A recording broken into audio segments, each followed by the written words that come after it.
liwa ya ndeko Shiramwimi eleki ndenge. Liwa ya ndeko Shiramwimi depuis mokolo ya lobi baza kopesa peuple congolais information ya makambo naza même na besoin ya koyeba ndeko na biso o ya journaliste soki aza na bomoi.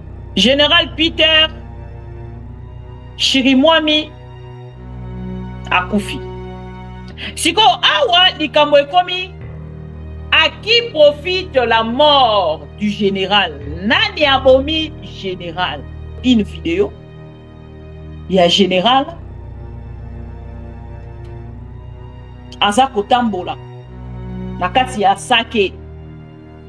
Et tango aza kotambola na kati ya sake. Boye bandini elekaka soki ndeko général akiti na terrain akitaka pourquoi? Général Chirimwami akitaka na terrain quand Félix Tshisekedi l'harcèle au téléphone. Soki information est panzani que ville boyekwei Félix Tshisekedi l'appelle au téléphone. Bon luka place moko na kati ya ville wana bokanga ba photo to bosala ba vidéo pona kolakisa batu kaka ke kosaleka likambo moko ezate. Et na moment oyo ndenge to koloba Félix Tshisekedi est perdu. Félix Tshisekedi azoyeba te akobanda wapi akosukisa wapi ya alobaki na biso déjà ya azali garant. Qui peut m'interdire moi garant de la nation? Paix à son âme. Paix à son âme. Babunda kabitumba na tembe te. Soki otali ba insuffisance ozali na yango. Même na combat ya catch, ya boxe. Atali obeta 100 personnes. Soki okwei, ozoko senti pena ki ete awa ndenge naza pema. Otia abandon to mona kayango elingi koloba te ke ya zanga makasi te abetaka na ye me mukolo wana nde esimbi te. Monsieur Chirimwami mokolo alobi tango babeti lisolo asake ekwei sake en fait pona bato bayebi te sake ekwei totalement te mais sake dans l'ensemble ezali na maboko ya nanga. Alors, lobi batindi ndeko Chirimwami. Bolandi ndeko la biso ya journaliste tango aza kosala vidéo. Ya ndeko Chirimwami ndenge aza kokota. Boyoki vidéo na ye silaki te. Matuza ebeti. Na ebite soki boyoki yango na kati ya vidéo. Oyo mokolo alobi. Babengi ndeko Chirimwami. Bayebisi Monsieur Chirimwami. Kende na sake, bossa la vidéo. Ce qu'on a dit vidéo pour moi qui n'était pas lui. Vidéo au lobby ba tindi ya kende na go na sake. Asa la kaka vidéo, bon la ba tout luku abato atamboli na bango lobby. Et pendant que baza kotambola wana na bato nyonso ya azaki na bango. Journaliste azo commenter, kaka na minito aza ko commenter boum boum. Boyoki kuna masasi ebeti. Mais na masasi wana o ebetaki soki bombe wana ebetaki bande konanga Chirimwami akufaki te. Moko ya bawazalendo nde abomi Chirimwami. Moko ya bawazalendo nde abomi Chirimwami. Moko ya bawazalendo nde abomi Chirimwami. M23 ebomi, M23 ebomi. Nazo zela bato ayi de pes. Ici, même la famille a ndeko Chirimwami. Baza déjà pour pointer du doigt Félix Tshisekedi. Tata Koufikabo. Donc, Félix, nakati ya complicité na yeko ya zana yango, il a obligé baboma Chirimwami. Il devait se bandi comme manigancer. Babandi kotali sabato non Chirimwami aza traître. Chirimwami aza traître. Même ses enfants. Sa famille batounaye nyonso ba proche na ye na ba accusation nyonso yi de pese salier bon y côté les malelo boya koloba nous sommes en train de pleurer Chirimwami bon benga qui est traître non mais non le traître est tué par qui? Mettez-vous debout. Mettez-vous debout. Tokoté les manapino, tokoté la nanapino, mbonzu na mbonzu. Voilà maintenant les papas d'autrui. C'est général. Si Félix et Tshisekedi a quelque bombissé. Que ce gouvernement est un gouvernement des immatures, des irresponsables, des incompétents. Bon, dit, mais la rabi sauté. Bon, t'as la papa, oh, chérie, moi, mais à Kofi Banda lobby. Banda lobby. Banda lobby, s'il vous plaît. Gouvernement, j'ai l'information, et j'ai l'information, et j'ai l'information. Et tu n'as souka na yango. Bah, écoutez, c'est yango ernini. Na 19h. Ne pas ça, quoi, écoutez, c'est information. Bah, banda qui ont communiqué, communiqué, communiqué, communiqué, tu communiqué dans quelques heures. Et c'est à 19h. Ne pas ça, quoi, écoutez, c'est information. Félix, tu sais qu'il a tué Chirimwami. Dans le lobby en go out. Félix, tu sais qu'il a tué Chirimwami. Ande Konanga. Ça me révolte d'une manière. Pourquoi faire ça à tes frères congolais, les soi-disant congolais de Félix et Tshisekedi? On ne comprend pas le gouvernement Otoye Bissarabino. Otoye Bissarabino qui est basé gouvernement et l'Okuta. Bota la Tata Batou. Général Chirimwami. A profit depuis lobby. L'orgueil est précédé à chute. Et chute à Félix et Tshisekedi yango yobande konanga. Pourquoi tu l'as dit chute à Félix et Tshisekedi? Pourquoi c'est la chute à Félix et Tshisekedi? Toloba ki yango. Que Félix et Tshisekedi a reculé pour que solo la nananga. Nzela est cause à la fermer jusqu'à ce qu'elle a reculé.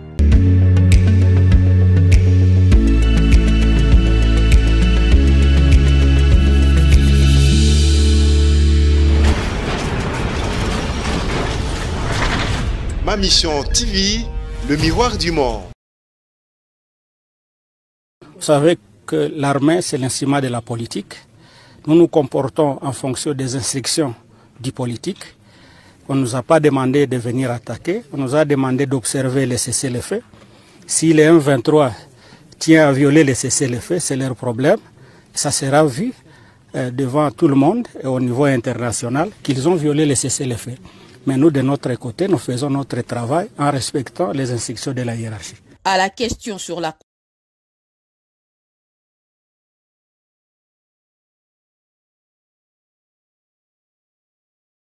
Vous savez que l'armée, c'est l'instrument de la politique. Nous nous comportons en fonction des instructions du politique. On ne nous a pas demandé de venir attaquer. On nous a demandé d'observer les cessez-le-feu.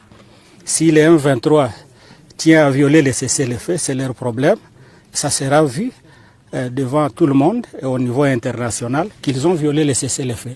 Mais nous, de notre côté, nous faisons notre travail en respectant les instructions de la hiérarchie. À la question sur la...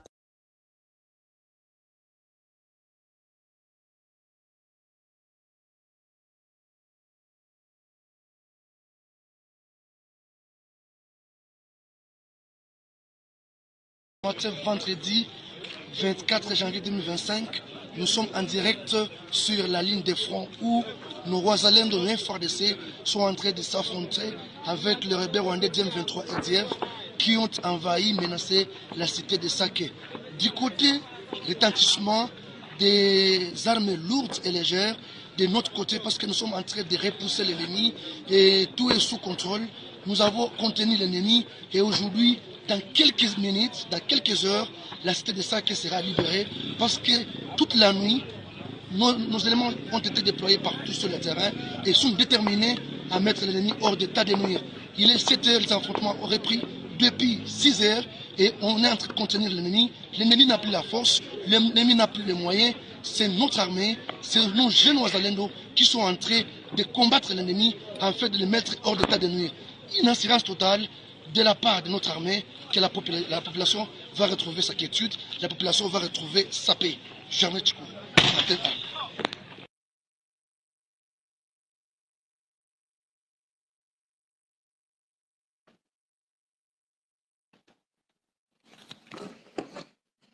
Dépôt Congo, bonsoir. J'espère que vous allez bien avec cette mauvaise information mauvaise nouvelle.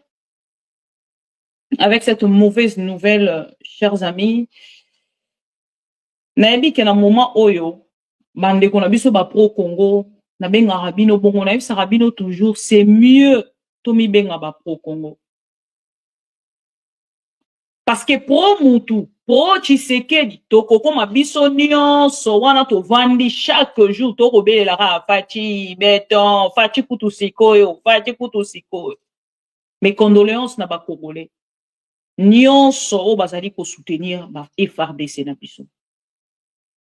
Mes condoléances na ba Congolais o ba croyaka na ba information biso to memela raba. Paix à son âme. Mes condoléances à sa famille biologique. Na ba militaire o bazalaki na sima pona koyoka ye lolenge makambo ezali kusala. Bande konaye na pokwa lelo pour que na pesa bino information ko confirmer na nuliwa ya ndeko Shiramwimi na kolinga na muto bana na video ya gouvernement. Après d'être okende siko na makambo yo ngana ye pour que na ye bisabino liwa ya ndeko Shiramwimi eleki ndengeni. Liwa ya ndeko Shiramwimi depuis mokolo ya lobi baza ko pesa peuple congolais information ya makambo. Dans ça même na besoin ya koyeba ndeko na biso o ya journaliste ceux qui azan na bon moyi. Ndeko Laurent, c'est officiel. C'est officiel. Le gouvernement congolais, yango na lingina banda wana na vidéo ya gouvernement, ndenge ekei na ko confirmer, après avoir ko caché information pendant longtemps, na souka nango ba kei na ko confirmer, pour na koyebisa peuple congolais, que ndeko Shiramwimi a koufi. Peut-être besoin ki information yango te, na ye awa pour na pesa bino, likambo ndeko Shiramwimi. Tokobanda na vidéo ya gouvernement congolais bisika basangala kina Félix Tshisekedi mokolo ya lelo.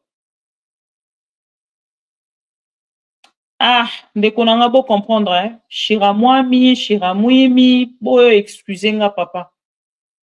Makasi roloba kutu ezate. Makasi roloba ezate. Donc na mati malgré nga makasi roloba ezate parce que na roloba kutu mingi te na ocha téléphone ouvert pour que bino ndeko participer. Nini to lobite bandeko to ça là l'autre là hein to chaba like parce que to lobela likambo aliwa alors bato ebele bako YouTube bako comprendre que ezali vidéo ya mawa YouTube bako comprendre que ezali vidéo ya pasi to chaba like ebele pour que protéger vidéo. Alors na moment on a ça koloba na bino bandeko nanga le gouvernement congolais bazalaki na réunion à monene mokolo ya lelo l'armée congolaise babandaki na on réunion à Félix Tshisekedi na ba dipon na yeso ki na roloba lolenge wana Félix Tshisekedi asanganaki na dipon Gimwandi ya vita dipon mama o batie wana Judith asangani na Jacquemain Chabani na Kinzonzi oyo azali porte-parole sope dirkab ya cabinet ya Félix Tshisekedi. Donc bango nyonso ba primi pas na politique. Ba vandi baso solo la makambo ya est banda mokolo ya lobi. Mokolo ya lobi nanu na réunion ngo basalaki ba écartaki nanu. Soki lelo na tongo. Donc lelo na tongo Félix Tshisekedi tango asali réunion à liboso ba écarter nanu. Ba écarter nanu armée ba écarter batu nyonso kaka ndenge Denise ayebisa kibiso ke na kati ya makambo etali armée Félix Tshisekedi azali na ye ko maîtriser le côté c'est un politique et yango Félix Tshisekedi a ko continuer ko talisa biso chaque jour naza ko loba bandeko ba soutenir Félix Tshisekedi babunda kabitumba na tembe te soki otali ba insuffisance ozali na yango même na combat ya catch ya boxe atali obeta 100 personnes soki okwei ozo ko sentir pena ki était awa ndenge naza pema okotia abandon to mona kayango elingi koloba te ke ye azanga makasi te abetaka na ye mais mukolo wana nde esimbi te tokobanda na information ya gouvernement Tokozwa réunion ya Félix Tshisekedi. Tokozonga pour que nga na komote. Bande ko to like vidéo, to partager s'il vous plaît. Israël mena merci beaucoup. Mes condoléances leur rend grâce. Mes condoléances na ba Congolais nyonso conscient. Na ko commenter après bino bokokota na téléphone ouvert pour que bo pesa o ezali ba vie na bino. Tant mosu biso Félix akoyoka biso te. Po biso to soutenir été. Mais tant mosu bino nde Félix akoyoka. Tokei na vidéo ya liboso. Bolanda information lolenge gouvernement congolais yemoko akei ko confirmer. C'est confirmé. Chiramwami n'est plus. Le gouverneur militaire Chiramwami n'est plus. Chirimwami, pardon. Chirimwami n'est plus. Paix à son âme. La situation qui prévaut actuellement dans la partie orientale de notre pays, et surtout au Nord Kivu, et surtout dans les environs de Goma. Le commandant suprême a donné des instructions fermes pour que l'ennemi qui est en train de nous attaquer, pour que l'agresseur soit traqué jusque dans son dernier retranchement, qu'il soit repoussé loin de Goma et poursuivi jusqu'à récupérer l'ensemble du territoire national qu'il occupe. Ça, c'était la première préoccupation qui a réuni autour du commandant suprême les responsables militaires et civils que vous avez vus. Le deuxième problème, et c'était une information très capitale, c'était l'annonce du décès du gouverneur du Nord Kivu, le général-major Chirimwami Nkuba Peter, qui est tombé l'arme armée au champ d'honneur. Il a été blessé, on l'a évacué et tout a été fait pour qu'il arrive à Kinshasa et que l'enchemine pour des soins appropriés à l'extérieur du pays. Mais malheureusement, il a succombé de ses blessures. Voilà l'essentiel de tout cela et les honneurs lui seront rendus lors d'un deuil des obsèques qui est tombé l'arme armée du gouverneur du Nord Kivu. Et c'était une information très capitale, c'était l'annonce du décès du gouverneur du Nord Kivu, le général-major Chirimwami Nkuba Peter, qui est tombé l'arme armée au champ d'honneur. Il a été blessé, on l'a évacué et tout a été fait pour qu'il arrive à Kinshasa et que l'enchemine pour des soins appropriés à l'extérieur du pays. Mais malheureusement, il a succombé de ses blessures. Voilà l'essentiel de tout cela et les honneurs lui seront rendus lors d'un deuil des obsèques nationales qui seront organisées ici à Kinshasa. Le message que je voudrais adresser aux militaires des forces armées et à tous les défenseurs de la République, et particulièrement aux vaillants combattants Wazalendo VDP, est celui-ci. La meilleure façon de venger le général Chirimwami est de repousser ces agresseurs et de récupérer toutes les localités qu'ils occupent aujourd'hui. C'est un devoir, c'est une obligation et cette obligation est patriotique.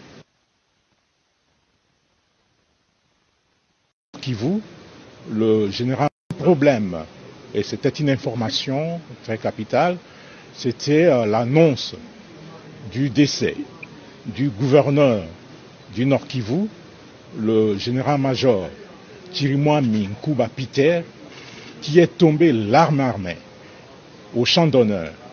Il a été blessé, on l'a évacué et tout a été fait pour qu'il arrive à Kinshasa et que l'enchemine pour des soins appropriés à l'extérieur du pays. Mais malheureusement, il a succombé de ses blessures. Voilà l'essentiel de tout cela et les honneurs lui seront rendus lors d'un deuil des obsèques nationales qui seront organisées ici à Kinshasa. Le message que je voudrais adresser aux militaires des forces armées et à tous les défenseurs de la République, et particulièrement aux vaillants combattants Wazalendo VDP, est celui-ci. La meilleure façon de venger le général Chirimwami est de repousser ces agresseurs et de récupérer toutes les localités qu'ils occupent aujourd'hui. C'est un devoir, c'est une obligation, et cette obligation est patriotique. Voilà. Paix à son âme. Azalaki na biso. Lelo ndenge na koloba azali lisusu te. Et na moment oyo ndenge to koloba Félix Tshisekedi est perdu. Félix Tshisekedi azoye bate akobanda wapi akosukisa wapi ya lobaki na biso déjà ya azali garant. Qui peut m'interdire moi garant de la nation? Paix à son âme. Paix à son âme.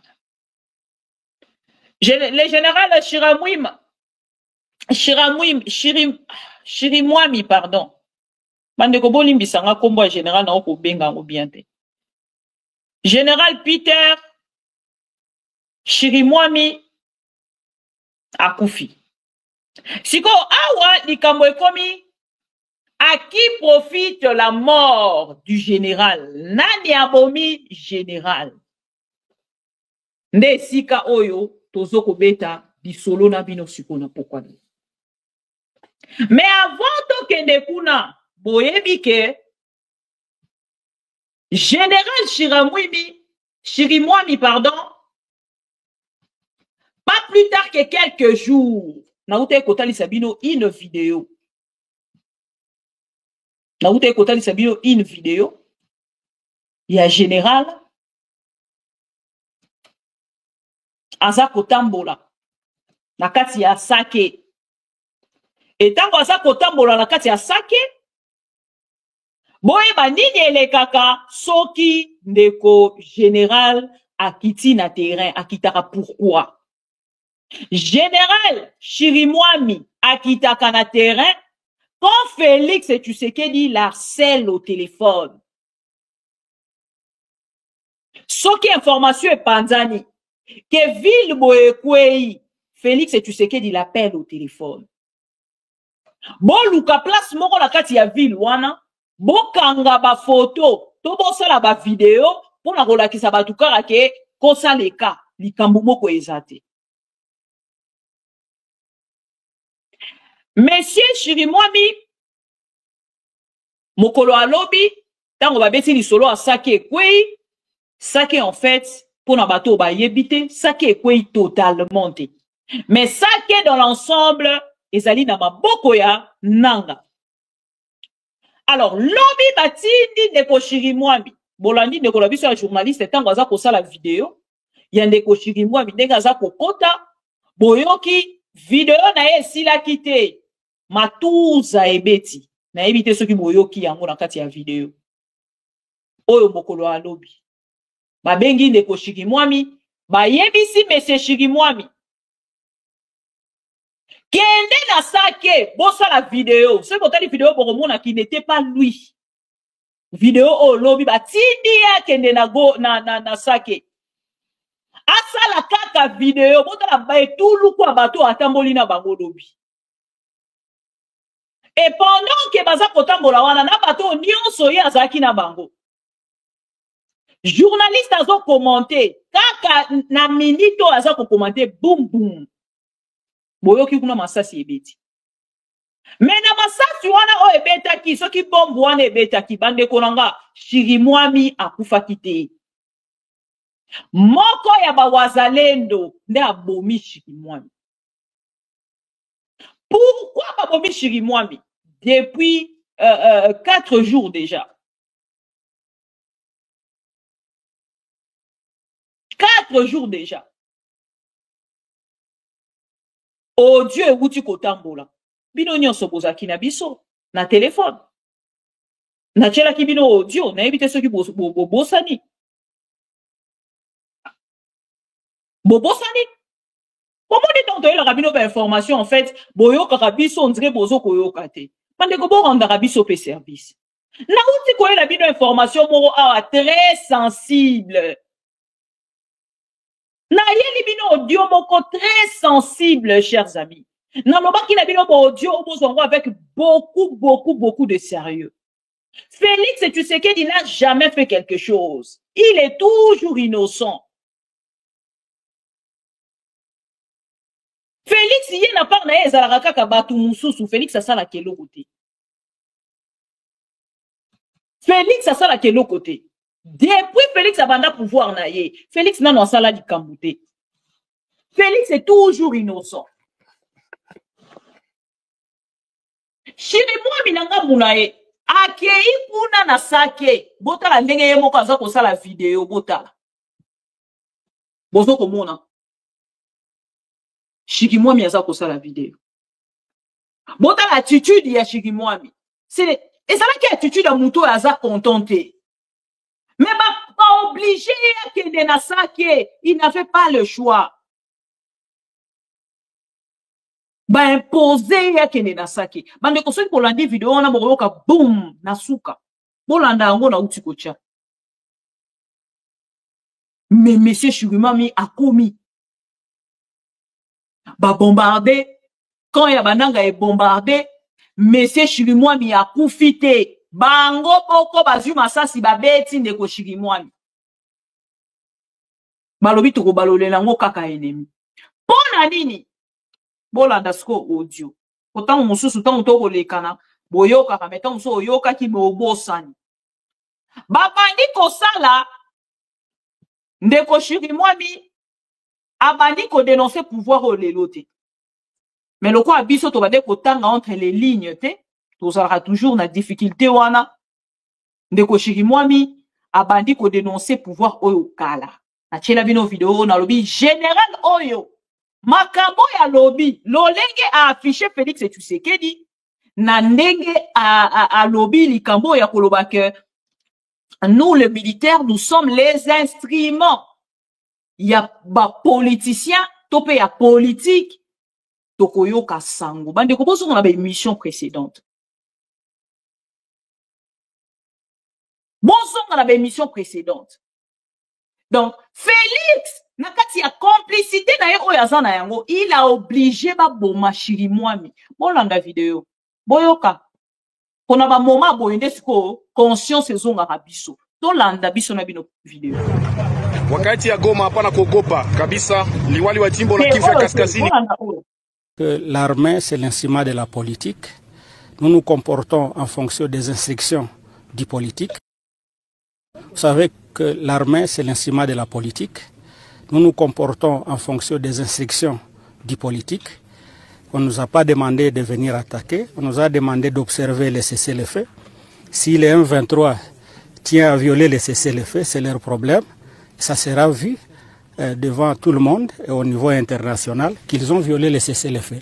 Mais nous, de notre côté, nous faisons notre travail en respectant les instructions de la hiérarchie. À la question sur la Bolandi? Bolanda vidéo bien.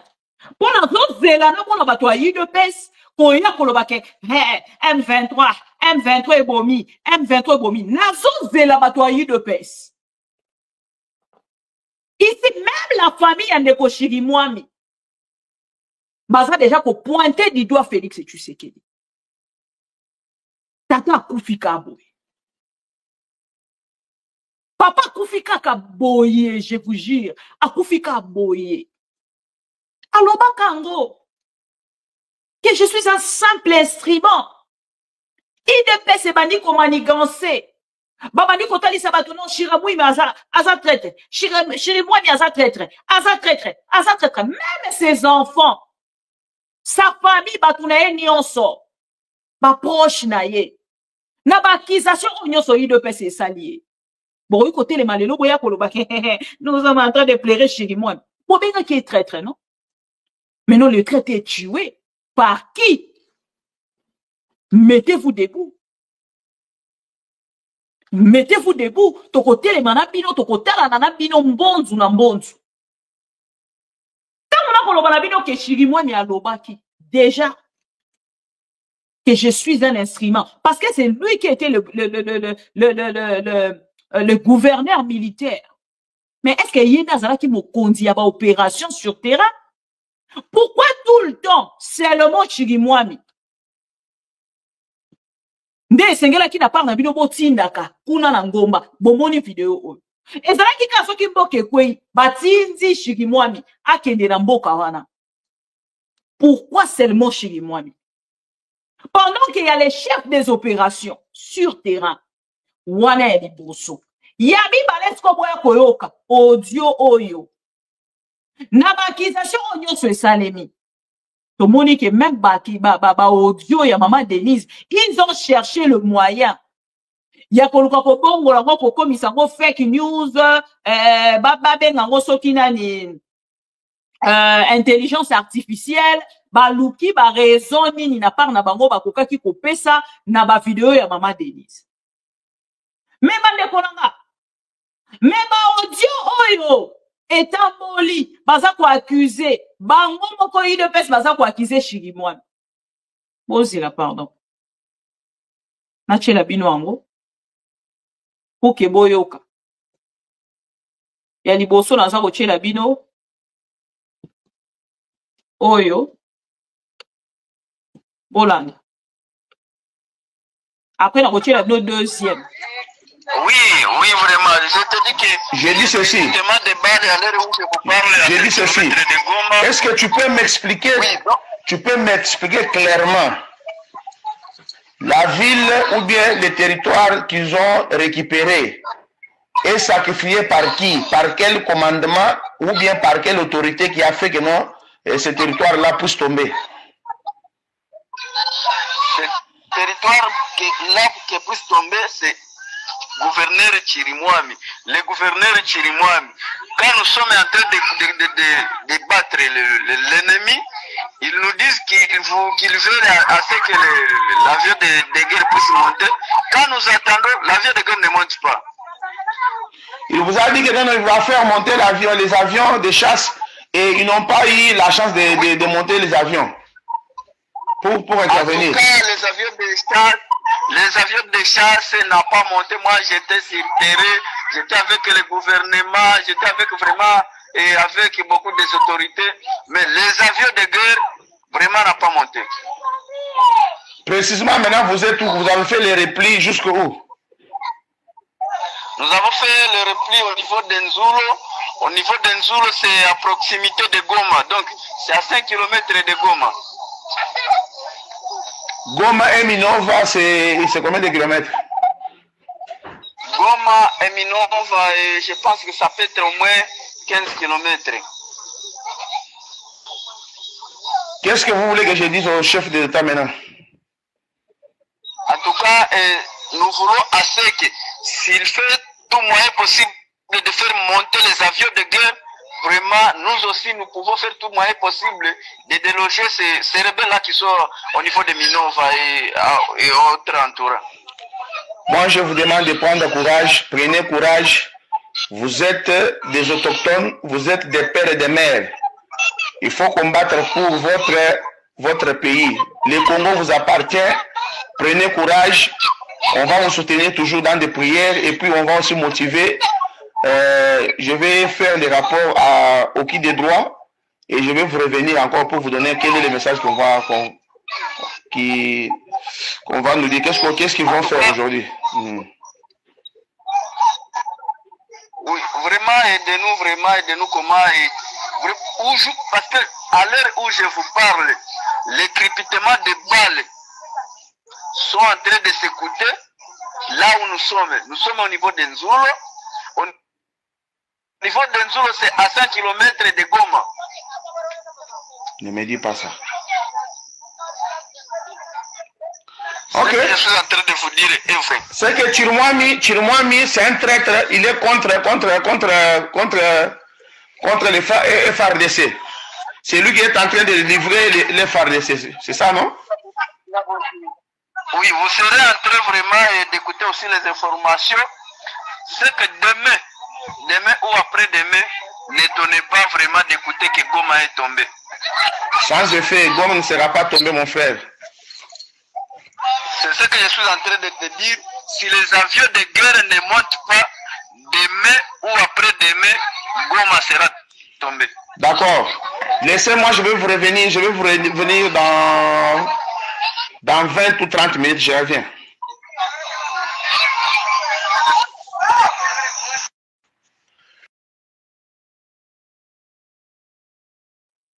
Voilà. Natieli bino vidéo wana mama. Papa. Ndeko. Yaya. Pour qu'on comprendre. Oye, pas déjà que une peste nanga mouna bango. Bako luka babouk émissaire. Pour la va présenter, malo bake non. Au monde na kati ya guerre. Bake nara toujours. Te. Ezaki bisote. Ezaki banani boye. Boyoki audio. Et audio, baza kosolola na wazalendo o baza na terrain. Comment bato baza na terrain? Boza kobunda na Chirimwami. Boza kopesa ba information na bato ya UDPS. Que Chirimwami moto azali kopesa ba terrain nyonso. Soki tolingi to matisa avion. Chirimwami alobi bo matisa avion te. Mais Chirimwami azwa kozwa ba instruction, mais pas Félix. Félix moutaza kopesa yebe instruction. Félix moutaza koyebisa vidéo yango wana na tieli bino parce que biso tolandaka toujours ba vidéo tolandaka ngo ndire tolingi te na diffuser bino vidéo okala na yebisaka bino ke Chirimwami akosuka mabe parce que terrain ya konti ya kobanda kosuka maloba ya Félix aye kotelemela Félix par rapport à ba malobo ba Félix baza koloba ye moko exposa pande ko ezaki déjà testament. La vidéo on le la testament ya Chirimwami. To like vidéo s'il vous plaît. To like vidéo pour te protéger. Il faut to zwali kamo le la testament ya Chirimwami. Na bi sarabino na bomba nga pa nga vidéo pour la kate. Félix, pa nga vidéo pour la kate. Na bomba ka vidéo, na identifia ka vidéo. Pona ebi ke na date boy. Soki likambo ekomi. Makambo papa aloba, ceux qui bozongi même na émission précédente. Na ancienne émission na ngawana.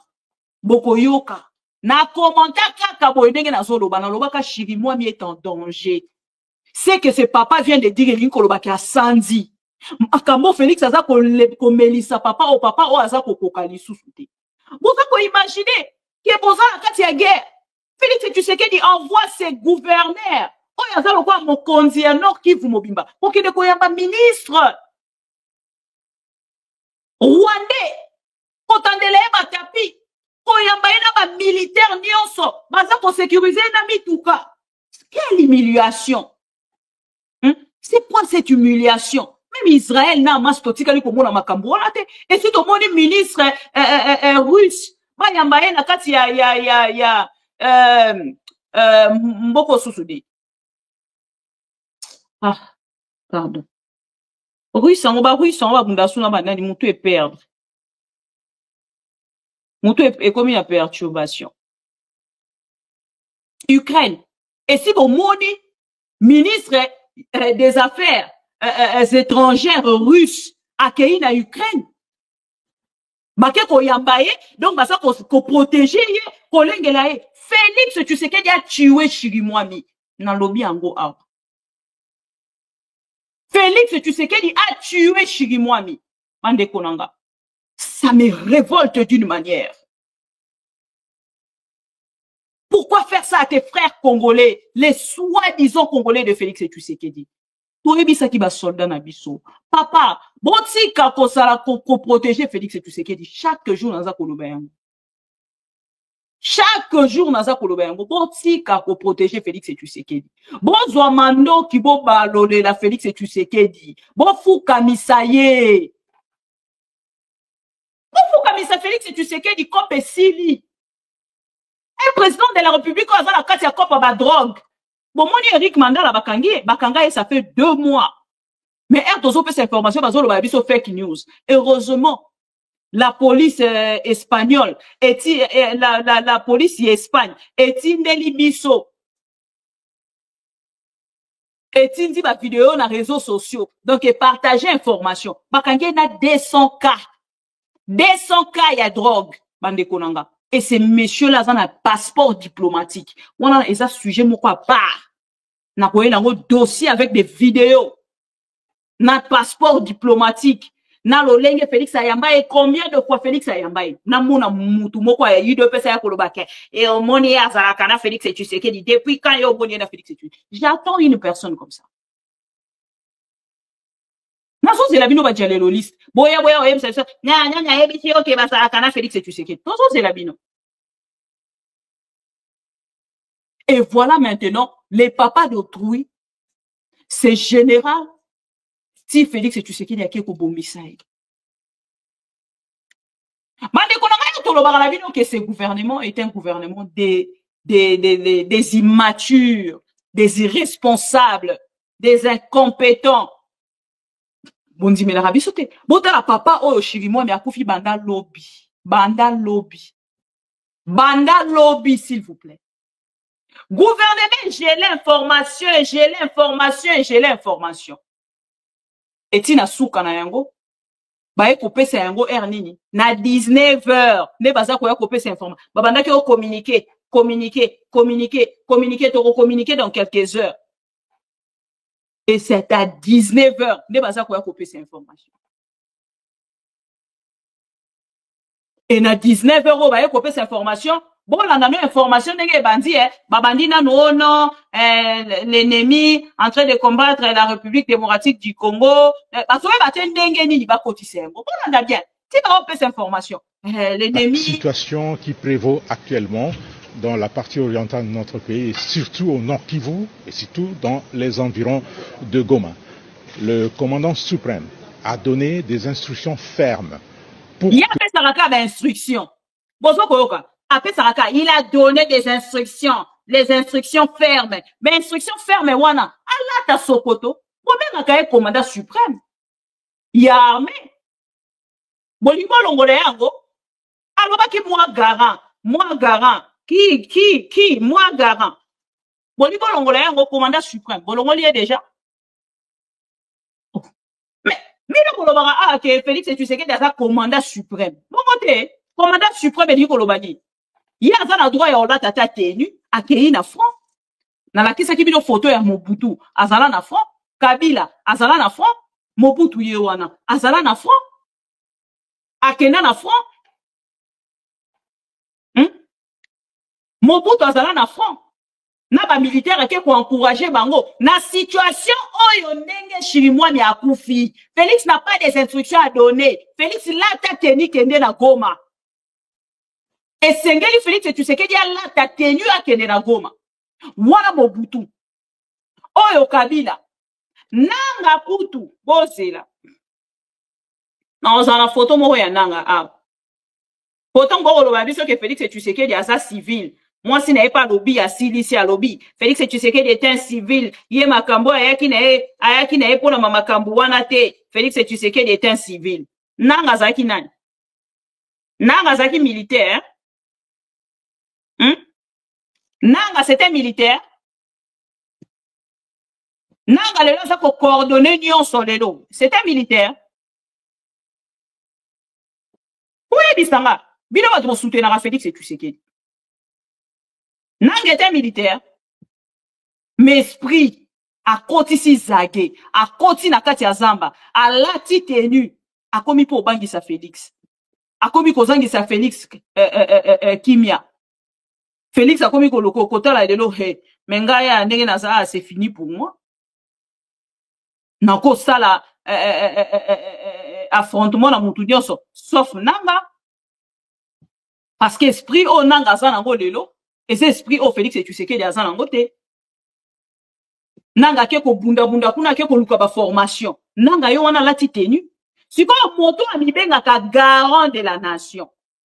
Moi garant. Yécoute à Bibenga, garant de la nation. Azawapi. Pourquoi bisa Félix? Il faut un mot beaucoup à la niveau. Botali, mboka lolenge za kokende. O longoli sentiment na ya kokumisa Félix Tshisekedi. O tchena nu patriotisme. Patriotisme wana. Oko tchango pour la kokumisa Félix. Bien bon quand elle est là ce qui muto alobi, moi je suis congolais de père et de mère, c'est qu'il faut soutenir Félix.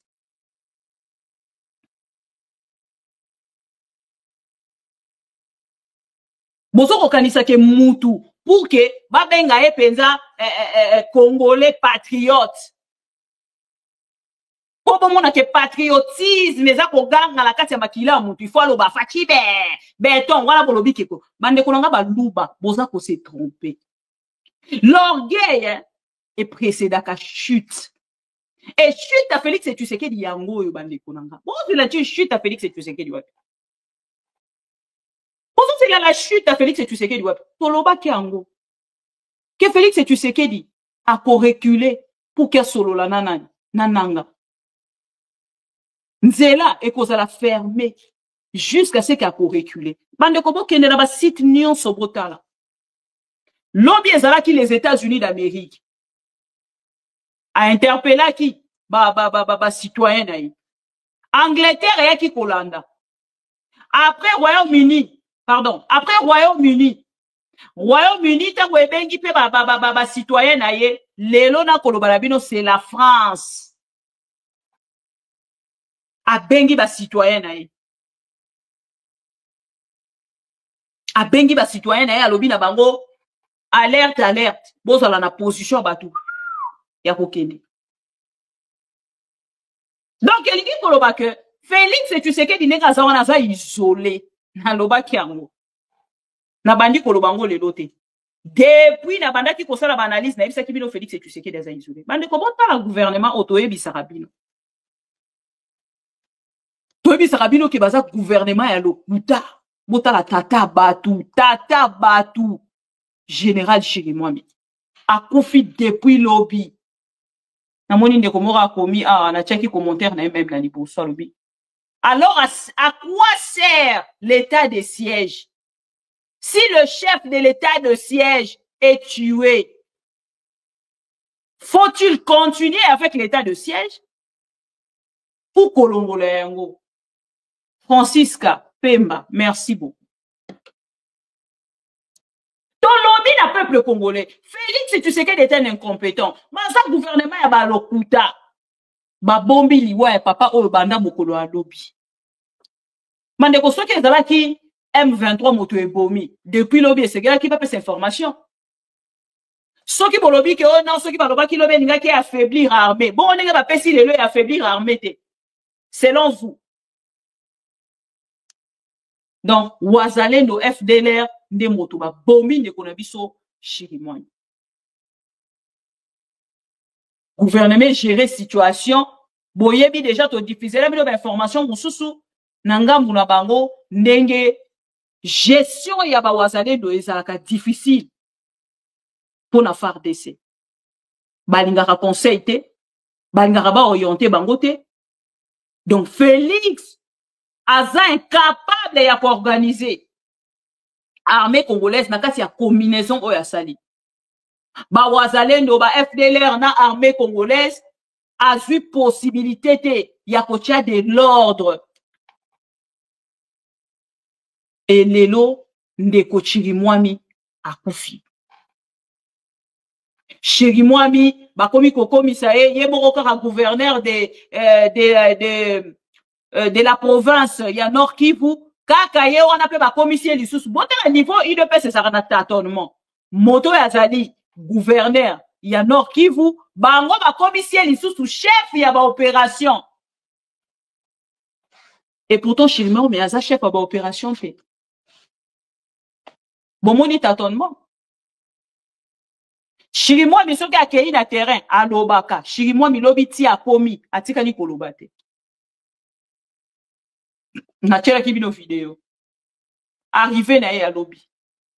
Wakati ya Goma hapana kuogopa kabisa. Liwali wa jimbo la Kivu ya Kaskazini kwa sasa amejielekeza kwenye shamba la mapambano. Hapa tunapatikana kwenye takriban nusu ya kilomita na Sake. Kweli hapa kabisa Sake muda mfupi itakuwa imegombolewa. Msiseme mingi ya kwamba liwali iko wapi. Yeye mwenyewe mnamtazama kwenye champ de bataille. Liwali wa jimbo la Kivu ya Kaskazini.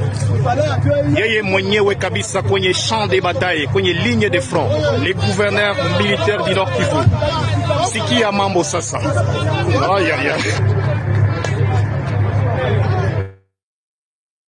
Voilà. Bolandi, wana video ya suka. Oya kenda ikosala lobby. Pour qu'il y a la kisana Félix et Tshisekedi. Ala kisana Félix et Tshisekedi. corps, pardon, lolenge nini sake ezali na maboko na biso me lokuta.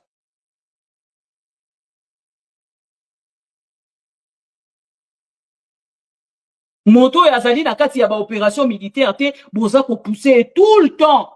Yazali mokonzi avandi na kati ya bureau na e asa ko zo information pour la transmettre le gouvernement congolais. Mais Félix Tshisekedi a baloli si c'est commis neuf. Gouverneur faut quitter na terrain que de sale la biso vidéo. Il faut quitter na terrain pour que sale et voilà aujourd'hui Chirimwami est parti. Chirimwami est parti. Désordre oyo ekoti ya armée lelo ekokate. Ce n'est pas seulement que armée na biso za kokokate. C'est parce que M23 niveau à télémeli bande ko na biso ya FARDC soki bazala ki penza lolenge bazala ki kala na ba trouble o Félix Tshisekedi asangisi bango na yango te na moment o tozo koloba mais les armées essaient d'avancer. Mais dans le moment où tout avancer, parce que Félix Tshisekedi ne croit même pas à nos militaires. Parce que les militaires basolés là. Bolandi vidéo en déconabi sur un mobile à Koufi Lobby. Je ne sais même pas ce qu'il y a bon mot. Non, il y a repéré sa information à un jeune garçon. Azolé la lobby, bon zombon monanga, bon pesango.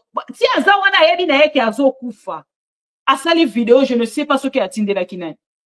Bonjour armée, bon commissaire, bon sangisa, ba mercenaires, ba FDLR, ba nani, ba Burundais, ba Sud-Africain, oh Sadek, oh Nini, tout ça et tout. Les lots ozo koye ba gisouté. Et les lots, Monisco a keyi ko humilier biso lisusu facialement. Biso ba tutozaki ko bengala Monisco, les lots Monisco yewana, ye moto akangi nzela. Pour que bananga ba les Canadiens.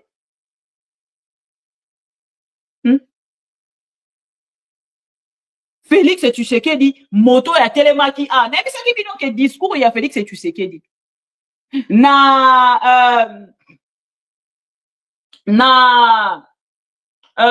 comment on appelle encore na assemblée générale ya ONU bozonga la discours à Félix Tshisekedi.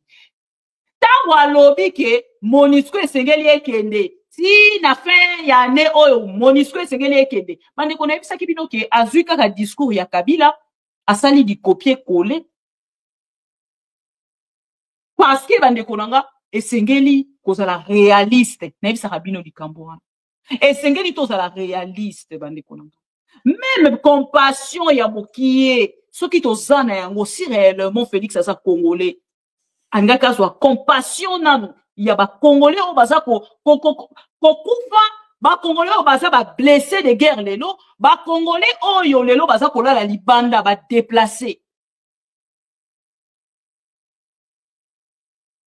il faut la réalité que l'armée congolaise aujourd'hui ce qui est l'armée congolaise c'est là qui forte et ça pour monter en puissance dans ce qui désordre au Félix Tshisekedi à côté ça qui pourquoi azu ba mercenaires pourquoi azu FDLR. Pourquoi Zuba Wazalendo atie bango wana motal siko nanga contourner kuna ba contourner ba kei na Sud Kivu ba fongoli ba front ebele na mbala moko et là maintenant Félix est perdu et moi je ne peux pas comprendre qu'un chef d'État dans une telle situation Azana solution te a kolobape ya orgueil ne négocieront pas nous ne négocierons pas bande ko bokende na ba site nyonso na recommander bino bokomona ke information ya ko condamner makambo eleki même la mort du gouverneur ezate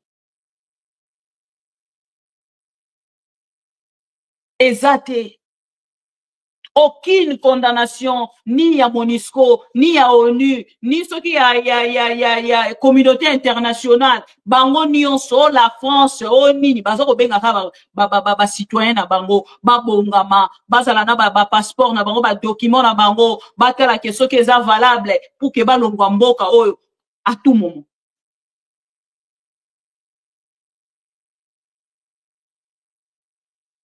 Et Félix Tshisekedi a dit Patrick Mouya na France 24 pour qu'il ne coupe sa réponse na Kagame. Oh non, c'est probable.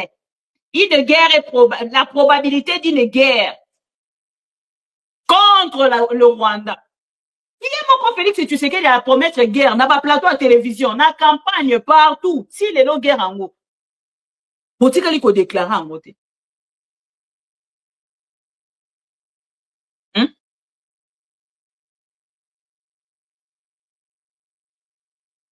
Oh non, c'est une option. L'option est envisagée. Hein? L'option d'une guerre est envisagée contre le Rwanda. L'option d'une guerre est envisagée contre le Rwanda. On en français. Félix, tu sais qu'il Lingala. Je vais déclarer la guerre contre le M23.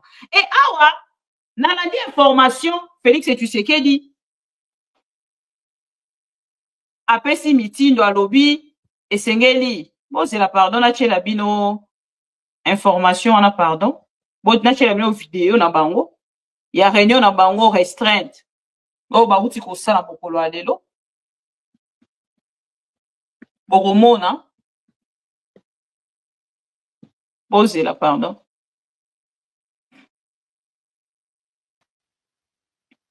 Bon, là. Aussitôt revenu à Kinshasa ce jeudi 23 janvier 2025, au terme d'une mission officielle à Davos, en Suisse, où il a pris part au 55e Forum économique mondial, le président de la République, commandant suprême des forces armées de la RDC et de la police nationale, Félix Antoine Tshisekedi Tshilombo, a présidé à la résidence présidentielle du Mont Ngaliema une réunion de crise sur la situation sécuritaire dans l'est de la RDC en proie à l'agression du Rwanda avec ses supplétifs terroristes du M23.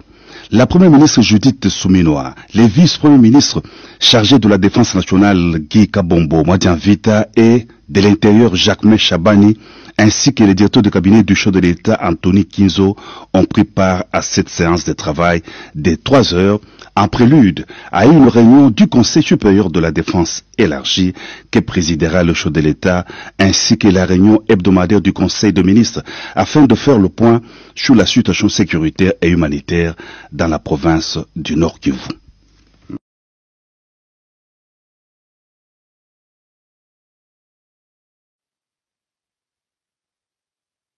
Aussitôt revenu à Kinshasa ce jeudi 23 janvier 2025, au terme d'une mission officielle à Davos, en Suisse, où il a pris part au 55e Forum économique mondial, le président de la République, commandant suprême des forces armées de la RDC et de la police nationale, Félix Antoine Tshisekedi Tshilombo, a présidé à la résidence présidentielle du Mont Ngaliema une réunion de crise sur la situation sécuritaire dans l'est de la RDC en proie à l'agression du Rwanda avec ses supplétifs terroristes du M23. La première ministre Judith Souminoa, les vice-premiers ministres chargés de la défense nationale Guy Kabombo, Madian Vita et de l'intérieur Jacques Chabani, ainsi que le directeur de cabinet du chef de l'État Anthony Kinzo ont pris part à cette séance de travail de 3 heures en prélude à une réunion du Conseil supérieur de la défense élargie que présidera le chef de l'État, ainsi que la réunion hebdomadaire du Conseil de ministres afin de faire le point sur la situation sécuritaire et humanitaire dans la province du Nord Kivu.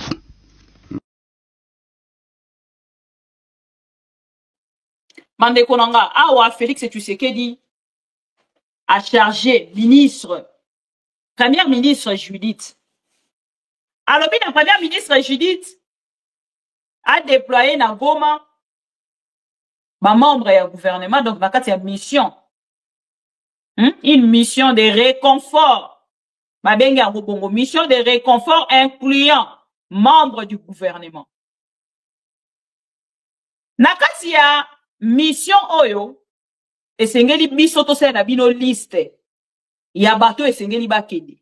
Basengi nangambo. Il y a une mission de réconfort incluant membres du gouvernement. Na kati ya membre non ya gouvernement. To sengi na muyaya za la mutali boso na liste. Muyaya. Bo noté. Bo tinde la Félix. Muyaya mutali boso na kati ya liste. Ngam na sengi. Yami Bale. Guy Madian Vita. Yami Satu. Jacquemain Chabani. 4, Jean-Pierre Bemba. Bon noté. Nabandela. On va commenter. Est-ce que vous avez un son, c'est bon? Bandeko, to like, to partager. To like, to partager, s'il vous plaît. To like, to partager. Yali Bosso. Oche, na kati ya liste ya bato bakokende na gouvernement. Muya ya muto ali Bosso. Yami Balegi Mwadjanvita. Yami Satou, Jean-Pierre Bemba. 4, Jacquemain Chabani. 5, Mama Oyo, Judith, 5e personne. Boba kiselanga ba kombo soki ezangi. Boba kisa ba kombo bato ezangi. Na lobi bia muto ali Bosso Muyaya. Muyaya longo na poto. Bobi batina nga ba photo ya Muyaya, ba lobi Muyaya za na poto, nenga silisa kitala muto uti kolega na France 24. Tamba longo ka na France 24. Mbala moka ke ko luka ndeko na biso David. Botala lokuta na bango esika ba ko luka ko kolati sango elamba. Batali balobi na poto to ko influencer bango na nani? Bake ko zwa David Mombele. Bakieye wana a posé la question na Muyaya. David Mombele a reposé la question ni na Muyaya.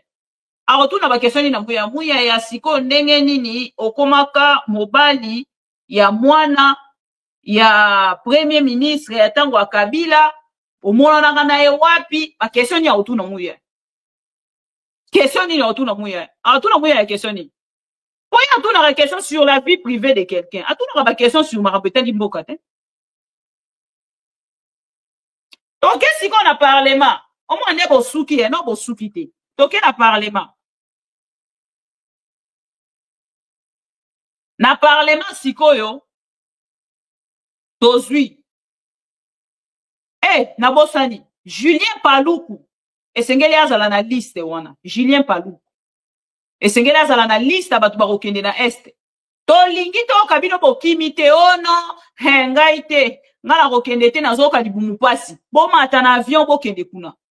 Popino bolobi kimi ezali. Constant Mutamba. Merci beaucoup. Constant Mutamba kute faki aza muto mibale. Kasi banga batu bayambi Patrick Muyaya kuna na Paris yango. Patrick Muyaya na kati ambassade abengi bango. Wonwa muto aza sans papier mais pona olukaka ba mona ekaka zalaki na Félix Tshisekedi ye wana akei na ambassade ya Congo. Po basala émission na Patrick Muyaya. Mwindo Nzangi, boba kiselanga ba kombo na liste. Mwindo Nzangi, Patrick Muyaya, Constant Mutamba, Jean-Pierre Bemba, Jacquemain Chabani, la première ministre Judith Suminwa, Guy Mwadjanvita, Julien Paloukou, Boma tiselanga bango kuna na Goma. Na liste wana Félix Asali. Bango nde sengeli bakende Goma. Soki toke na Assemblée nationale. Mama F Bazaïba. Oui, na kati ya gouvernement. Boudi Moupe akende. Mama F Bazaïba te botika Mama F, pardon. Mama F. Botika Mama F, pardon. Bolimbisaï, Mama F. Et ça, azwa da libanga, azaka na opposition. Na kati ya gouvernement. Félix Vital Kamerhe. Pardon, na parlement. Vital Kamerhe. Nani lisusu. Vital Kamerhe nani lisusu. Batongo baze. Voilà, Jacques Njoli.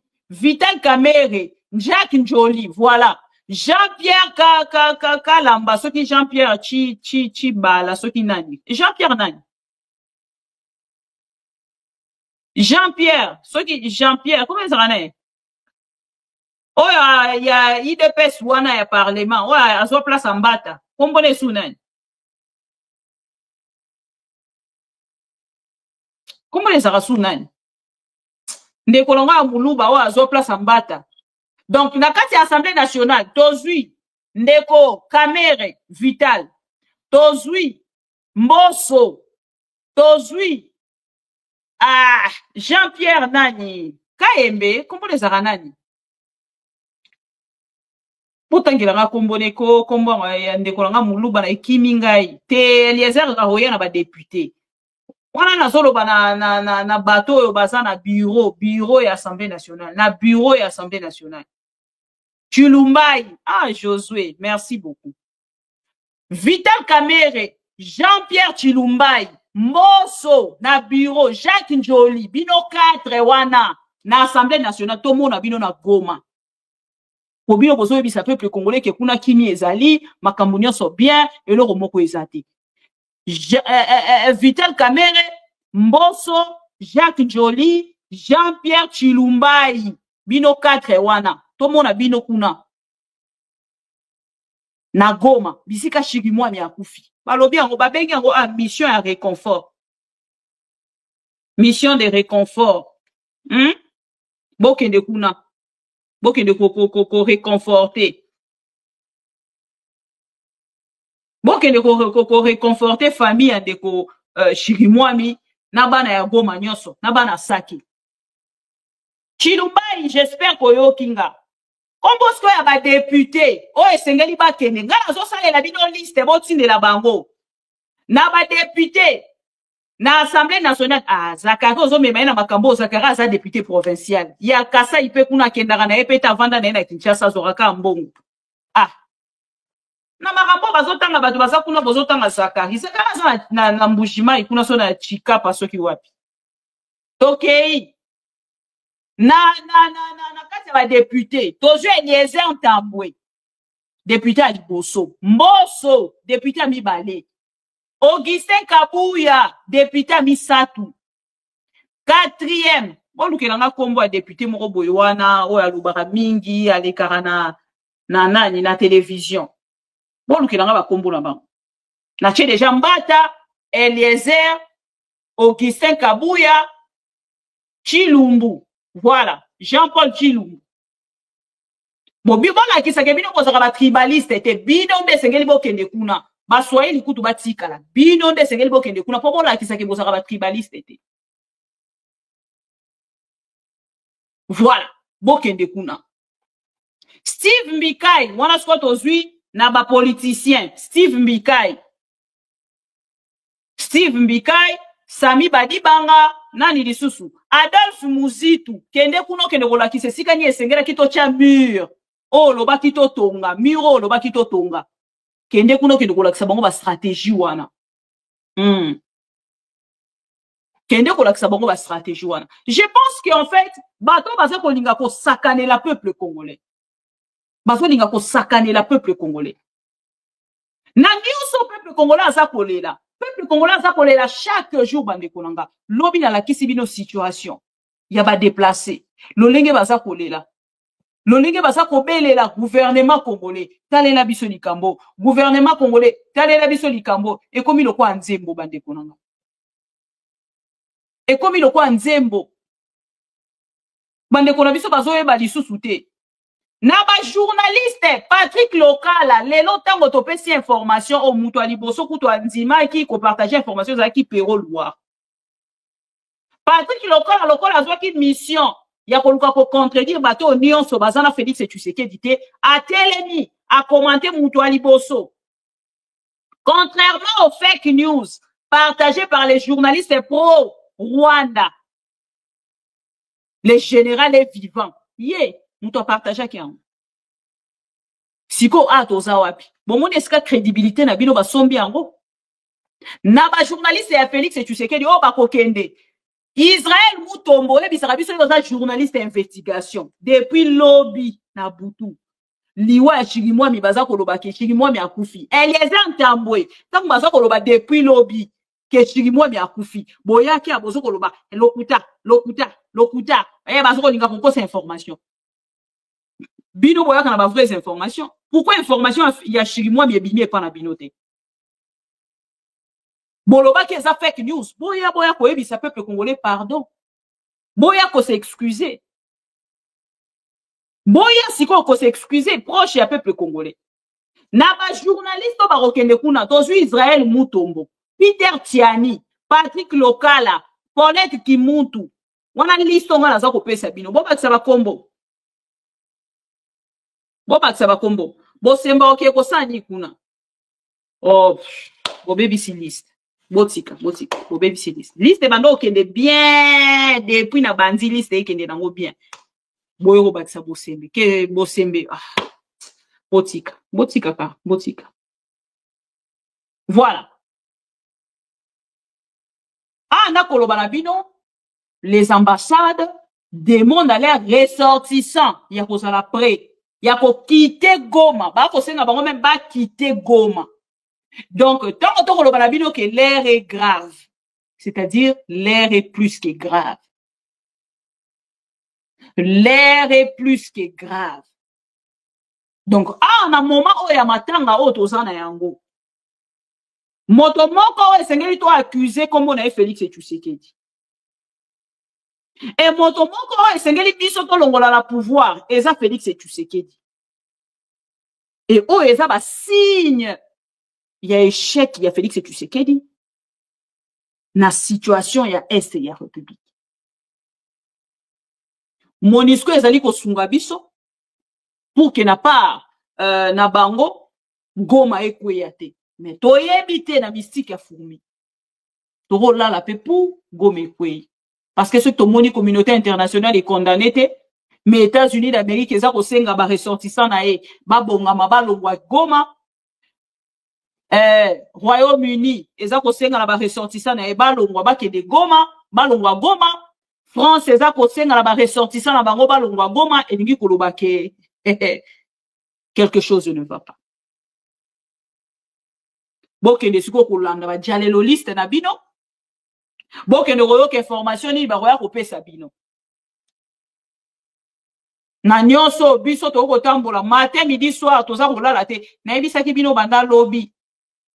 Que komi même na niveau à kobengisa abe chole po ba ebise papa abe chole bosa na ba prière poto longa na est ya République na diffuser la kibino ngolobi non na diffuser la kibino ngolobi ce qu'on appelle si awa défi na bato balobaka ke bango baza ba journaliste d'investigation Eliezer Ntambwe Azara, un pied dedans, un pied dehors. En même temps député, en même temps journaliste. Il y a la vision information. Il y a la vision information. Depuis ton Bosaki Kobe ta fake news. Bosuki na confirmation. Pourquoi? Et ça libino Sony. Sony makasi. Et na vidéo toujours, il y a est, na bossa na rocher la vidéo. Tout cela. Et dans 5 ans, dans 3 ans, dans 5 ans, un peu plus, nous aurons un Nord Kivu libéré de tous ces problèmes. Vous avez dit dans le discours que le 23 c'est le feu de paille, ça veut dire quoi? Et que nous, la RDC peut résister pendant longtemps, ça veut dire quoi? Vous savez, quand nous faisons un ratio aujourd'hui, le M23, ben, il y en a combien là-bas? Et les FARDC plus les Ouazalais, nous sommes à combien? C'est quelque part parce que nous ne supportons pas nos structures à nous, notamment les FARDC consorts. Mais si nous les supportons, logistiquement parlant, moralement parlant et militairement parlant, je crois qu'ils ne feront qu'une bouchée de l'ennemi. Ils ont prouvé jusqu'au jour aujourd'hui. L'époque où peut-être ils nous ont traversé en 9 mois, c'est révolu cette histoire ici. En 3 ans, depuis que l'état de siège a été installé, voyez qu'ils n'ont pas bougé de là où ils sont. Et aujourd'hui, nous sommes des gens en 3 ans de guerre. Donc, un feu de paille, ça veut dire que finalement, lorsque la paille sera terminée et consumée, il n'y aura plus de feu. Merci. Voilà. Mon compte à la police à l'Obaka dans 1 an, dans 2 ans, dans 3 ans, dans 5 ans. Roboto la bamboka na biso wana nyonso. Donc il dit que l'Obaka, c'est qu'il n'y a même pas le mandat Félix Tshisekedi. Et vous avez à peine un mandat Félix Tshisekedi. Donc comme le vidéo dans 1 an, dans 2 ans, dans 3 ans, dans 4 ans, dans 5 ans. Donc il n'y a même pas de précision. Mais le roi biso ba journaliste c'est tout pour ça. Tonga komo na mutu abimi na terrain, te so ga mutu abimi na terrain, bino bozu ba micro botier. Bozu réponse. Dans 1 an, dans 2 ans, dans 3 ans, dans 4 ans, dans 5 ans. Pour récupérer. Et c'est de la République et Kozwa nani nango. IDPS. Tension ça va. Na ba généraux siko et puis nga na lingi na Félix et Tshisekedi nga na to linga na raté to solo la raté to se supporter à péter. Maintenant qu'on recommande yo général John Tshibang. Donc yende segeli a remplacé. Yende segeli a remplacé. Mowe yo atiki biso. Po yi asala karaté, asala judo, asala junchi, soki junchi na yo kaka, asala nyonso, na ba généraux sikoyo. Général esengeli a remplacé Chirimwami. Eza John Tshibang.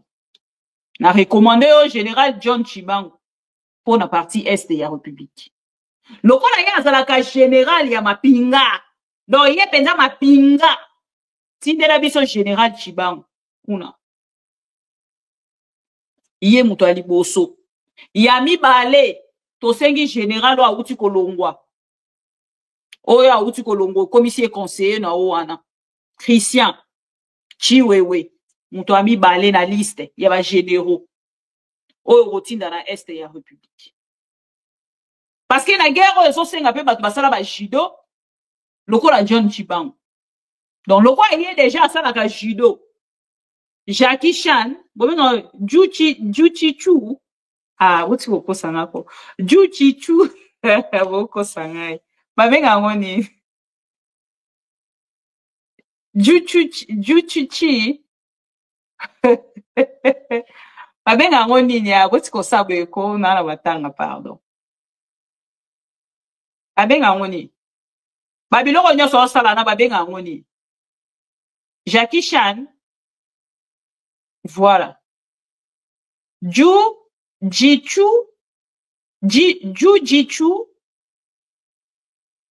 Bon, soit. Yango wana. Alors, chers amis, nangana tika bino 30 minutes. Bon, passer appel, ceux qui posent en maramba koloba. Bolobi, na yebisa ki bino ke Félix Tshisekedi. Na tomo na bandeko na biso. Jichu, ok, merci beaucoup.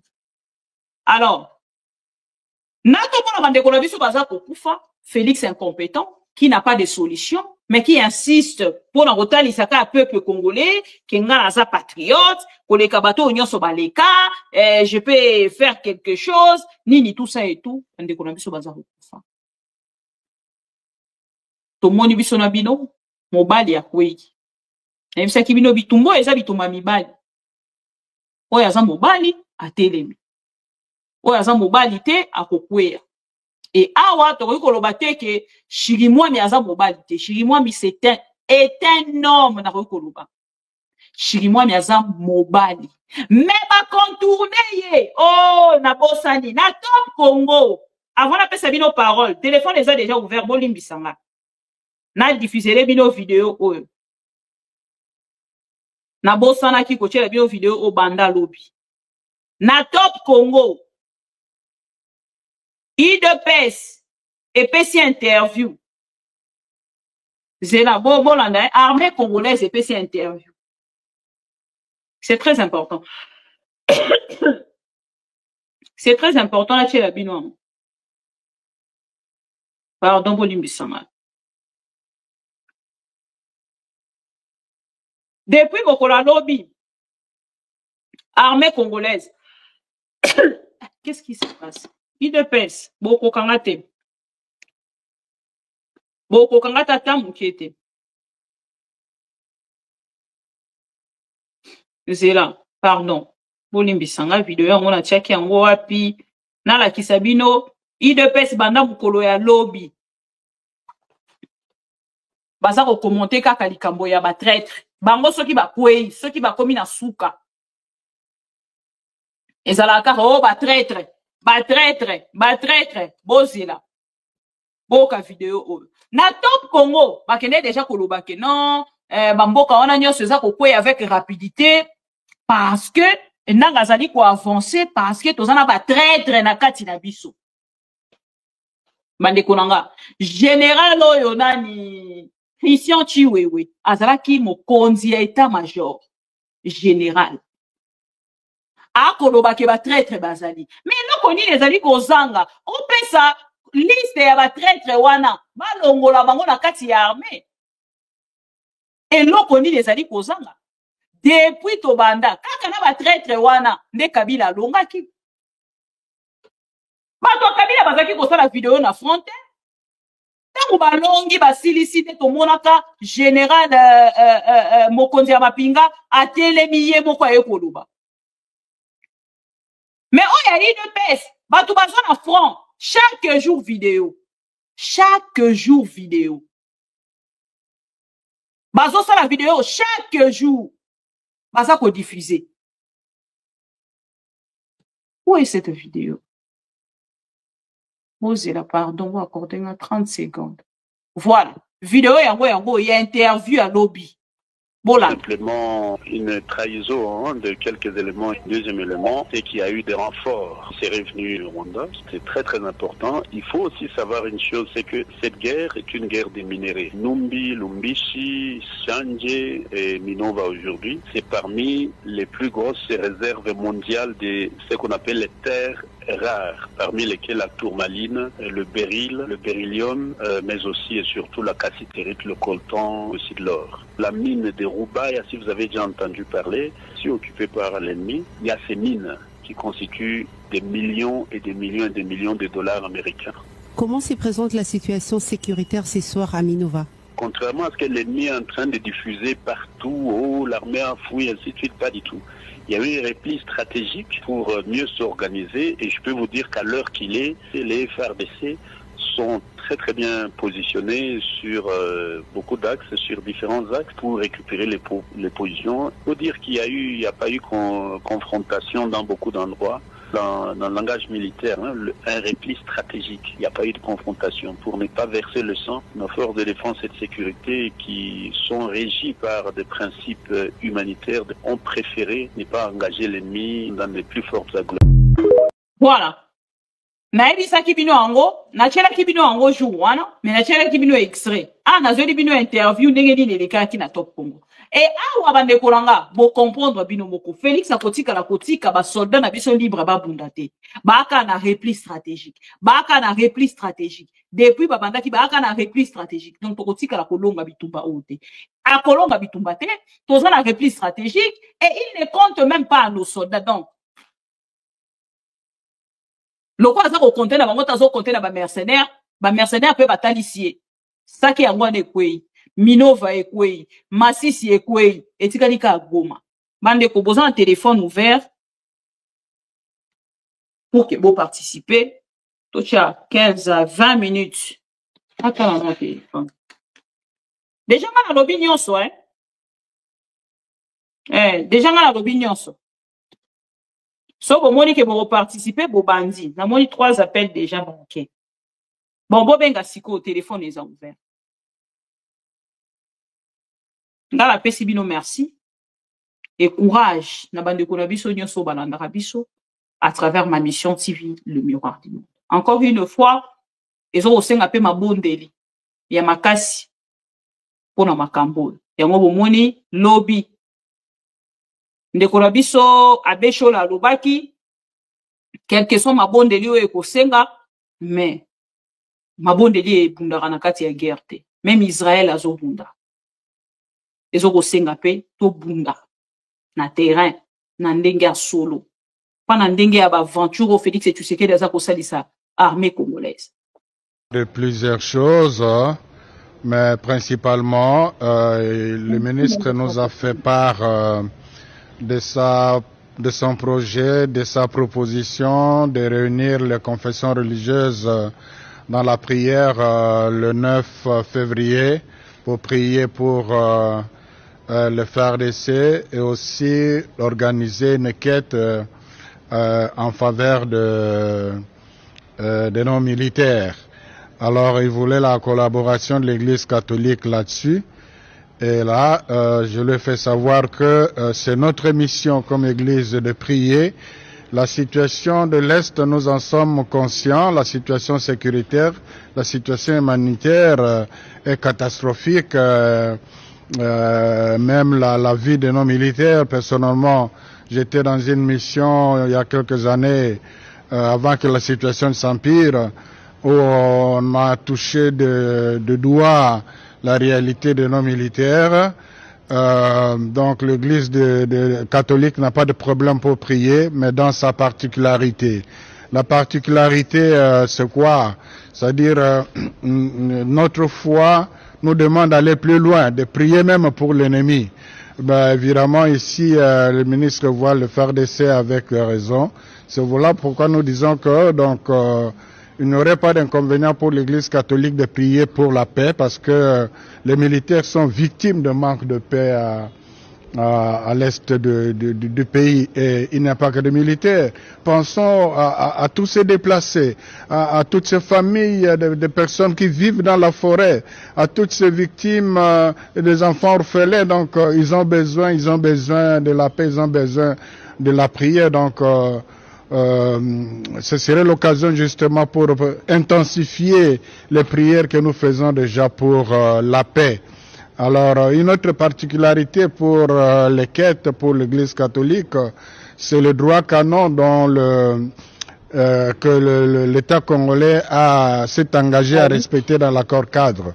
Dans le droit canon, le canon 1254 précise les finalités des offrandes, notamment pour destinées au culte, destinées aux ministres, destinées à l'apostolat, mais aussi destiné aux œuvres caritatives. Donc c'est dans cette perspective-là, bien sûr que les militaires ont aussi besoin de la charité, leur famille, et tout comme les autres aussi. Donc c'est dans le respect de notre doctrine, de notre foi, du droit canon, que nous pourrons répondre à cette initiative. Que la guerre ne se gagne pas par la prière. Ben, chacun doit, pour reprendre l'expression du chef de l'État, chacun doit jouer sa partition. Nous ne prions pas pour gagner la guerre, mais nous prions pour la paix, pour que la paix soit instaurée. Et la paix, d'ailleurs, c'est la fin de la guerre. C'est dans ce sens-là, peut-être. La paix, c'est que les gens se convertissent, parce que pour qu'il y ait guerre, il faut que les gens prennent des armes. Donc, je crois que c'est là où on devrait vraiment bien comprendre les choses. Nous prions. Eza pasi pour le régime na biso toye bakate ke ekozalaka boyi. Toye bakata? Soki mbe toye baka. Ah, pardon. Pas qu'est-ce que vous entendez par la position. Voilà. Soki na yoki ke bazui localité moko. To badeki lisasi congolais moko akufi. Moko, pas deux. Moko. Je réunis les deux chambres du Parlement en congrès. Je dis, Bopé sans autorisation, parce que c'est la Constitution qui le dit, je commence la guerre contre le Rwanda. Je vous le dis ici, bon de retenir en haut. Si ça se fait demain, c'est ça les malheureux. Donc si ils osent faire ça demain, mercredi, pendant que les Congolais seront en train d'aller voter, la Chambre sera réunie en congrès. Les deux chambres seront réunies en congrès pour me donner cette autorisation. Et jeudi, je fais feu. Monsieur le Président. Et la culture du mensonge est en train de gagner du terrain. On ment comme on respire au Congo. On ment pour couvrir ses propres inerties. On ment pour couvrir son incompétence et parfois pour justifier son irresponsabilité. On ment. Pourquoi je suis révolté? Parce que le Congo, c'est le pays le plus riche du monde. On ne peut pas laisser une terre aussi riche à un peuple aussi idiot. Ce que c'est un peuple Bagobo Maliboso et Zabiso. Mindele Baya sur place, Baba Nogotoga Diamango Bango Moko Awa. Parce que tu touches à la Constitution de manière irrégulière, ça va vous retourner. C'est ce jour-là vous allez pleurer. Vous allez pleurer vos familles, vos enfants ici à Kinshasa. Ça ne va pas commencer à Rutshuru, ni à Manono, ni à Massissi. Ça va commencer ici. Et ça va péter. Péter. Vous allez fuir. Vous attendez? Vous allez fuir.